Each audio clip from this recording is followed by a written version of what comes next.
Toni Kroosning mana bu pazi barchaning yodida menimcha.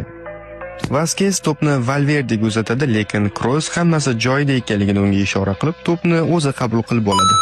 Uning qarshisida Vini bor edi, lekin to'pni unga uzatish xato edi, chunki Bavariya futbolchilari uni qo'riqlayotgandi.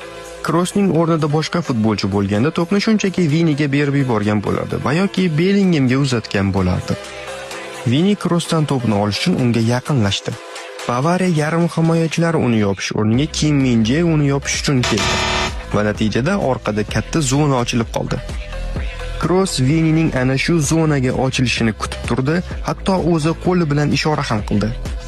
Vini ishorani tushungan holda ochiq zona tomon harakatlana boshladi. Kim Min-jae esa bu epizodda yutqazib bo'lgandi. Kroos uzatmani aniq amalga oshirdi, Vini esa osongina gol urdi.